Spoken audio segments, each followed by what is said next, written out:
Hello students, class 9th students. तो बेटा आज का हमारा टॉपिक है रिफ्लेक्शन ऑफ साउंड। ठीक है, साउंड किस तरह से रिफ्लेक्शन करती है। पहले तो बेटा मैं आपको रिफ्लेक्शन का मतलब बताना चाहूँगी। ठीक है कि क्या होता है। जैसे आप किसी भी बॉल को दीवार पे मारते हो, ठीक है, तो वो बॉल वापिस आती है, तो उसको हम बोलते हैं रिफ्लेक्शन ऑफ बॉल। ऐसे ही तुमने किसी भी बॉल को फर्श पे मारा तो वापस आती है ना ऊपर की तरफ, फ्लोर पे मारने के बाद नीचे, तो जो वो वापस आती है इसको हम बोलते हैं रिफ्लेक्शन। तो ऐसे ही फिनोमिना किस में होता है, साउंड में होता है। किस में होता है बेटा, जब भी किसी सॉलिड की सरफेस पे या लिक्विड की सरफेस पे जब भी ये फॉल होती है साउंड, तो उसका क्या होता है बेटा, रिफ्लेक्शन होता है। ठीक है, और ये मैं आपको भी सिखाऊं किस तरह से incident ray, reflected ray and normal हम बनाते हैं। तो इसका मैं आपको बताऊंगी रिफ्लेक्शन का डायग्राम कैसे बनता है। जैसे बेटा ये आपका फ्लोर है या फिर कोई भी सॉलिड सरफेस है, ये हमारा क्या है बेटा, इंसिडेंट साउंड है। मान लो हमने मान लिया ऐसे, हमने कोई आवाज इस तरह से डाली, इंसिडेंट साउंड है। ठीक है, this is the point of incidence. ये क्या होता है बेटा, पॉइंट ऑफ इंसिडेंस। तो हमने इसी पॉइंट पर क्या डाला, नॉर्मल डाला है। क्या डाला है, नॉर्मल। तो and this is the angle of incidence. ये क्या होता है बेटा, एंगल ऑफ इंसिडेंस होता है। तो इसको हम क्या बोलते हैं, एंगल ऑफ इंसिडेंस, क्योंकि ये किस किस के बीच में है, इंसिडेंट रे और नॉर्मल के बीच में।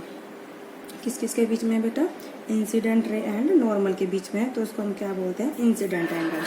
फिर ये साउंड वेव इस तरीके से क्या रह जाती है बेटा, रिफ्लेक्ट कर जाती है। ठीक है, तो इसको हम बोलते हैं रिफ्लेक्टेड साउंड रेज। क्या बोलते हैं, रिफ्लेक्टेड साउंड वेव, या फिर वेव नहीं बेस। ठीक है, तो ये कौन सी साउंड होगी बेटा, रिफ्लेक्टेड साउंड। ठीक है, और एंगल जो होगा नॉर्मल और रिफ्लेक्टेड साउंड के बीच वो क्या एंगल, क्या कहलाएगा, एंगल ऑफ रिफ्लेक्शन। क्या कहलाएगा बेटा, वो एंगल ऑफ रिफ्लेक्शन।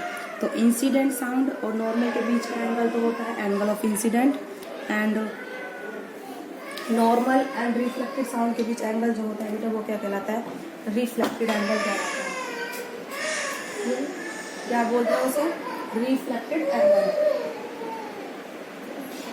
ठीक है, तो इस तरीके से बेटा हमारा हो गया, हाँ, ये this is the incident angle and this is the reflected angle. This is the incident sound and this is the reflected sound and that is the normal.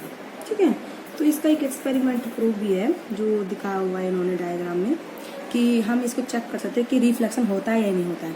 ये हमारी एक टेबल है, ठीक है बेटा, दैट इज ए टेबल। तो उस table पर हम दो पाइप रखते हैं। क्या रखते हैं बेटा, पाइप। एक पाइप तो ये रहा हमारा, ठीक है, फिर यहाँ पे जैसे नॉर्मल है। दूसरा पाइप हमारा ये रहा, ठीक है। हम यहाँ पर घड़ी लगाते हैं, घड़ी लगा दी हमने, या टिक टिक करती है आवाज़, क्या लगाती है, टिक टिक। अब यहाँ पर हमारे क्या है, कान है, ईयर। तो अगर रिफ्लेक्शन होगा साउंड का, क्या बेटा, अगर साउंड का रिफ्लेक्शन होगा तो साउंड हमें सुनाई देगी दूसरी साइड। ठीक है, तो हम यहाँ पर जो गिरी जो घड़ी की टिक टिक की आवाज़ है हमारे यहाँ कानों में सुनाई देती है। मतलब साउंड यहाँ से गई और यहाँ पर ये एक वो बोर्ड है, उस बोर्ड से टकराई। ठीक है, और उसके बाद साउंड वापस आई दूसरे पाइप से। तो ये तो हो, इसमें तो कौन सी साउंड है बेटा, इंसिडेंट साउंड है, और इसमें कौन सी साउंड आ रही है बेटा, रिफ्लेक्टेड साउंड आ रही है। ठीक है, ये कोई दीवार है, फिर लकड़ी की जो भी, आप फिर ऐसे नॉर्मल दीवार है, ये हमारी टेबल है। ठीक है, और ये क्लॉक रखी है हमने यहाँ पे। ठीक है, ये नॉर्मल है बेटा। ठीक है, और ये क्या, ईयर है। तो इस तरीके से हमारा साउंड वेव का क्या होता है बेटा, रिफ्लेक्शन होता है, और ये प्रूफ भी है। ठीक है, तो ये एक एक्सपेरिमेंट लगा लो, फिर एक्टिविटी लगा लो। हमने दो आइडेंटिकल पाइप लिए हैं, ठीक है, तो हम इन पाइप को चार्ट पेपर से बना सकते हैं। बना लिए, तो उसके बाद उनको दीवार पे ऐसे अरेंज करा है कि दोनों क्या करेंगे बेटा, इक्वल एंगल बनाएंगे दीवार से नॉर्मल पे। ठीक है, ये इक्वल एंगल पर, ऐसे नहीं एक पाइप यहाँ एक पाइप यहाँ, इक्वल एंगल पर है। तो उसके बाद ये हमने एक पाइप पर तो घड़ी सेट कर दी, क्लॉक। दूसरे पाइप को हम अपना कान लगाते हैं जिससे हमें आवाज़ सुनाई दे। तो हम ये जो एंगल है इंसिडेंट रे एंड नॉर्मल के बीच का, this is the angle of incident, and normal और रिफ्लेक्टेड रे के बीच एंगल ऑफ रिफ्लेक्शन कहलाता है। इनके बीच एंगल मेजर करेंगे, ठीक है। तो जब हम घड़ी में टिक टिक की आवाज़ स्टार्ट होगी तो हमें यहाँ पर सुनाई देगी। इट मीन्स ये क्या एक्टिविटी होती है, साउंड के रिफ्लेक्शन की, ठीक है। तो ये इसको आप लॉज भी कह सकते हो, लॉज ऑफ रिफ्लेक्शन भी बोल सकते हो। क्या है laws of reflection?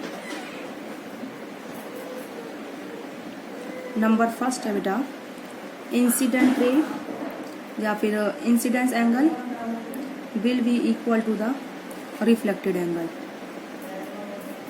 Incident angle should be equal to the reflected angle।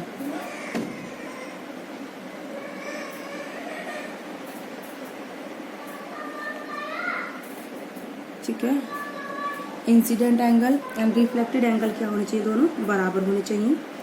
और पहले रूल तो हमारा ये हो गया जिसको हम लॉ ऑफ रिफ्लेक्शन भी बोल देते हैं, ठीक है। वो नॉर्मल से क्या बनाने चाहिए, इक्वल एंगल बनाने चाहिए, ठीक है। और ये एक सेम प्लेन में अलाई होने चाहिए। अगर पाइप इस कॉपी के ऊपर है तो दूसरा पाइप इस कॉपी के ऊपर आना चाहिए, ऐसा नहीं कि ऊपर की तरफ या फिर नीचे की तरफ, ठीक है। तो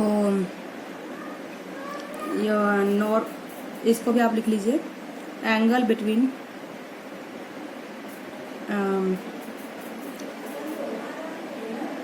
normal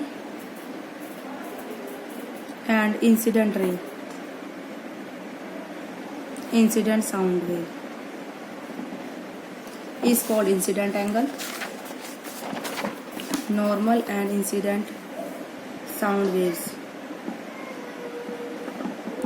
is called incident angle,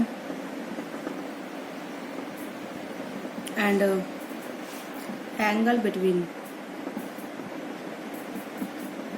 normal and reflected sound wave, क्या बेटा, normal and reflected sound wave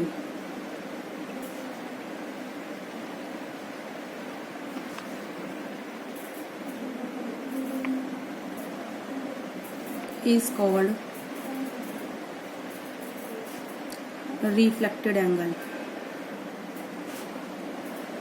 क्या बोलते हैं बेटा, उसे हम रिफ्लेक्टेड एंगल बोलते हैं, ठीक है बेटा। इस तरीके से अब आता है हमारा नेक्स्ट टॉपिक, इको। क्या आता है बेटा, इको क्या होता है?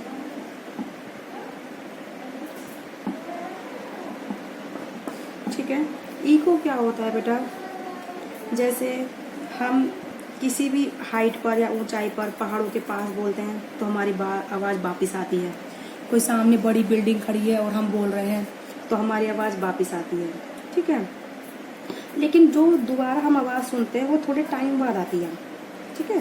तो जिस आवाज़ को हम सुनते हैं, हमने पहले किसी साउंड को प्रोड्यूस करा, हम बोले, थोड़ी देर बाद हमने एक आवाज़ सुनी, उस आवाज़ को हम क्या बोलते हैं, इको। क्या बोलते हैं बेटा, इको। तो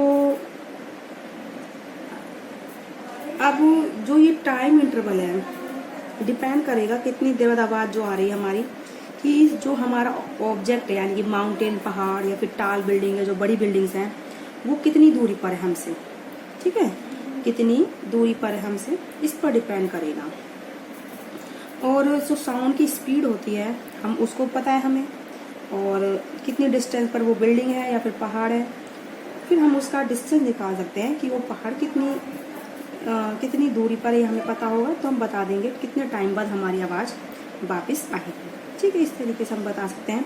या फिर हमें उस ऑब्जेक्ट का डिस्टेंस नहीं पता, उस बिल्डिंग का, तो कितने टाइम बाद आवाज़ वापस आई और स्पीड हमें पता है, तो हम उस बिल्डिंग का क्या निकालेंगे, जहाँ पर हम खड़े हैं उसका डिस्टेंस को हम निकाल लेंगे, ठीक है।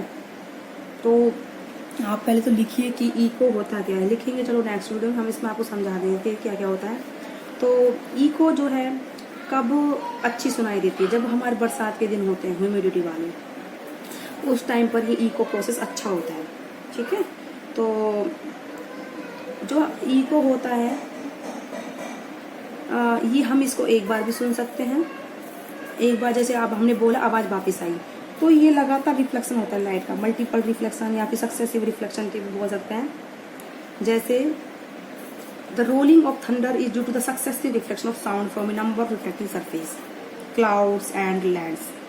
जो आवाज़ आती है गड़गड़ाहट की बरसात के दिनों में, उसमें क्या होता है बेटा, साउंड का रिफ्लेक्शन होता है, ठीक है, क्लाउड से, और जो धरती होती है उससे होता है रिफ्लेक्शन, लगातार रिफ्लेक्शन होता है, तो हमें वो किसकी आवाज़ सुनाई देती है, थंडरिंग की आवाज़ सुनाई देती है।